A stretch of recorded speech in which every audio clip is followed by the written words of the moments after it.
Saudações, inscritos. Tudo bem? Bom, aqui é o Crow. Vou narrar minha primeira creep hoje.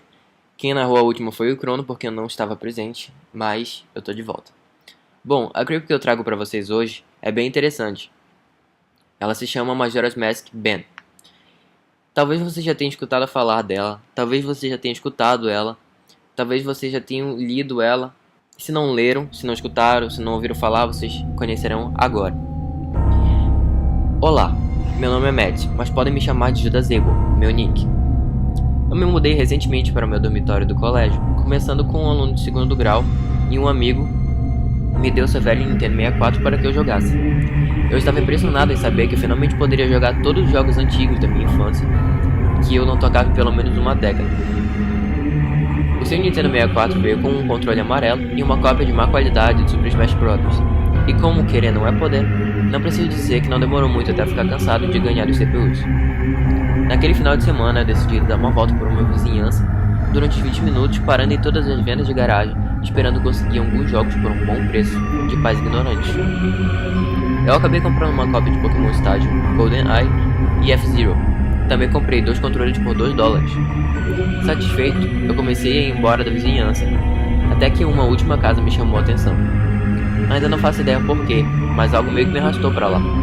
Normalmente tenho autoconfiança sobre essas coisas, então saí do carro e fui saudado por um homem velho. Sua aparência era, por falta de uma palavra melhor, desagradável. Isso era estranho, pois se você me perguntasse por que ela era desagradável, eu realmente não conseguiria explicar. Somente tinha alguma coisa nele que me deixava perturbado e eu não sei dizer o que. Tudo que eu posso te dizer é que, se não fosse no meio da tarde e tivessem pessoas por perto, eu nem pensaria em me aproximar desse homem. Ele deu um breve sorriso para mim e perguntou o que eu procurava. Eu imediatamente notei que ele era cego em um dos olhos. Tentando não parecer ofensivo, fui forçado a olhar em seu outro olho. Eu perguntei se ele tinha alguns jogos de videogame antigos. Eu já estava pensando em como me desculpar sobre toda a situação quando ele me dissesse que não fazia ideia do que era um videogame. Mas para minha surpresa, ele disse que tinha alguns em uma caixa velha. Ele me disse que voltaria rapidinho e se virou para entrar na garagem. Enquanto ele ia para lá, não pude deixar de notar o que ele vendia na sua mesa. O que estavam lá eram literalmente pinturas peculiares, várias pinturas que pareciam com bolhas de tinta que o psiquiatra te mostraria. Curiosamente, eu os verifiquei. Era óbvio porque ninguém visitava essa venda. Os quadros não eram esteticamente agradáveis. Quando eu cheguei no último, por algum motivo ele pareceu quase igual a Majora's Mask. A mesma máscara em forma de coração com pequenos espinhos apontando para fora. Inicialmente, eu achei que era só porque eu esperava achar esse jogo nas vendas de garagem, mas enquanto aos eventos que aconteceriam a seguir, eu não tenho mais tanta certeza. Eu deveria ter perguntado a um homem sobre isso. Eu queria ter perguntado a um homem sobre isso. Depois de tanto olhar naquela mancha de tinta com o formato de Majora's Mask, eu olhei para trás e repentinamente o homem estava lá, parado, sorrindo para mim. Eu admito que eu pulei com um susto e nervosamente ri quando ele me deu um cartucho de Nintendo 64. Era um cartucho regular, inteiramente cinza, exceto que alguém tinha escrito Majora atrás dele com tinta permanente. Meu estômago gelou com toda essa coincidência e eu perguntei quanto ele queria pelo cartucho. O velho sorriu para mim e disse que eu poderia tê-lo de graça, que ele pertencia a um garoto que era mais ou menos da minha idade, que não morava mais lá. Tinha algo suspeito quando o homem disse isso, mas eu realmente não prestei muita atenção, pois eu estava muito animado, não só por achar o jogo, mas também por pegá-lo de graça. No início eu não fiquei muito esperançoso com isso, já que aquele cartucho era bem velho e não tinha garantia de que ele funcionaria. Mas então, meu lado otimista me dizia que aquela poderia ser uma versão beta ou pirateada do jogo que eu queria tanto jogar, para trazer aquela sensação de nostalgia de volta. Eu finalmente agradeci o homem e ele sorriu para mim e me desejou tudo de bom, dizendo adeus então. Pelo menos foi isso que soou para mim. No caminho, voltando para casa, eu fiquei desconfiado, pensando se ele tinha dito alguma outra coisa. Meus medos se confirmaram quando eu coloquei o jogo. E lá tinha o save file nomeado simplesmente de Ben. Adeus, Ben. Ele tinha dito adeus, Ben. Eu me senti mal pelo homem, obviamente o avô, e obviamente ficando senil, e eu por alguma razão o lembrei de seu neto Ben. Só por curiosidade, eu verifiquei o save file. Só de primeira vista, dava pra ver que ele tinha um bom progresso no jogo. Ele tinha quase todas as máscaras e 3 de 4 chefões derrotados. Eu também notei que ele usou uma estátua de coruja para salvar seu jogo. Estava no dia 3 e no Stone Tower Temple, com um pouco mais de 1 hora antes da lua cair. Eu pensei que realmente era uma pena dele ter chegado tão perto de zerar o jogo, mas que nunca poderia fazê-lo. Criei um novo save file com o nome Link, como sempre, e comecei o jogo, pronto para reviver minha infância. Para um cartucho tão simples como esse, me surpreendi em como rodou tão bem. Literalmente igualzinho a uma cópia original do jogo, tirando alguns problemas aqui e ali.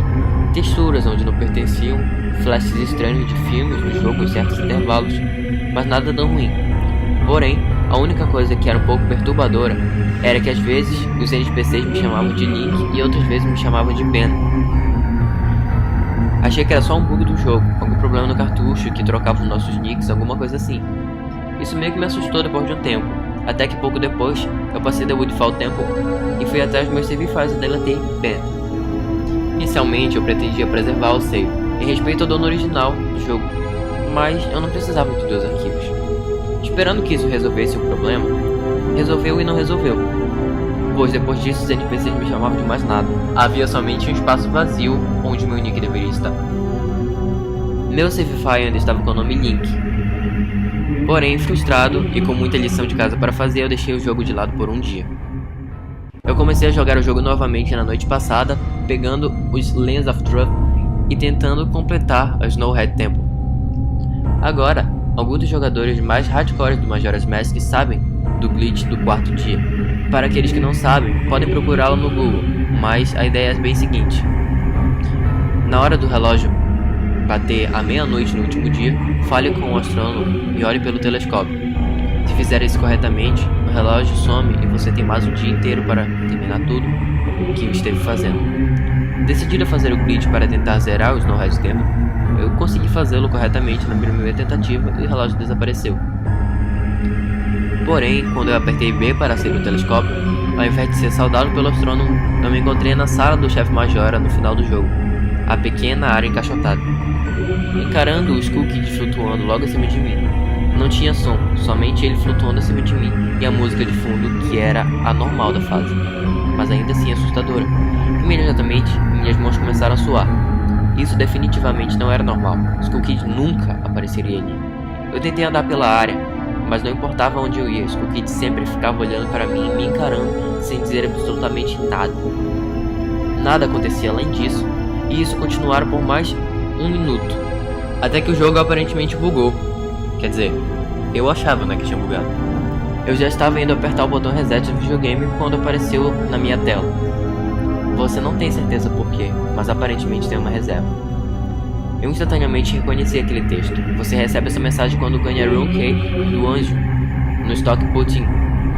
Mas por que ela apareceu aqui? Eu me recusei na mesma hora a acreditar que o jogo estava querendo se comunicar comigo. Comecei a navegar pela área novamente, procurando para ver se foi algum tipo de botão ou alguma coisa assim que me permitira interagir com alguma coisa ali. Até que eu percebi como eu estava sendo idiota só de pensar que alguém reprogramava um jogo desse jeito. Isso era absurdo. Até que, alguns segundos depois, outra mensagem apareceu na tela e novamente, como a primeira, ela já existia no jogo. Ir para o covil do chefe no templo? Sim ou não? Eu parei por um segundo, pensando no que deveria escolher, e depois eu percebi que eu não poderia escolher no. Respirando fundo, eu apertei sim, e a tela mudou para um branco total, com as palavras "O amanhecer de um novo dia". O subtítulo eram simplesmente várias barras. O lugar para onde fui transportado me encheu com a sensação mais intensa de temor e medo que já senti na minha vida. O único jeito de descrever o que eu senti ali é tendo um sentimento inexplicável de depressão em uma escala muito profunda. Eu não sou uma pessoa depressiva, mas o que eu senti ali foi uma sensação que eu nunca tinha imaginado.